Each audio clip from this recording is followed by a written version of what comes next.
В края на 18 и началото на 19 век Сливен е бил известен търговско-икономически център, прочут текстилен и пазарен район. В града не е имало много абаджийски и кебеджийски работилници, но и на територията на град Сливен се е изработвало освен хладно и огнестрелно оръжие.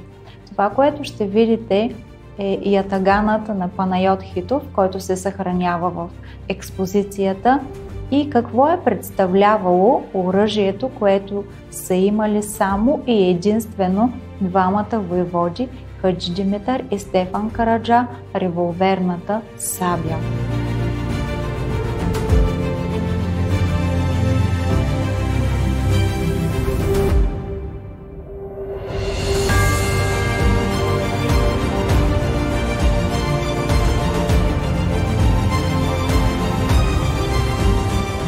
Ще видите и много експонати, направени от родът Макашчиеви с много изящна и прецизна изработка.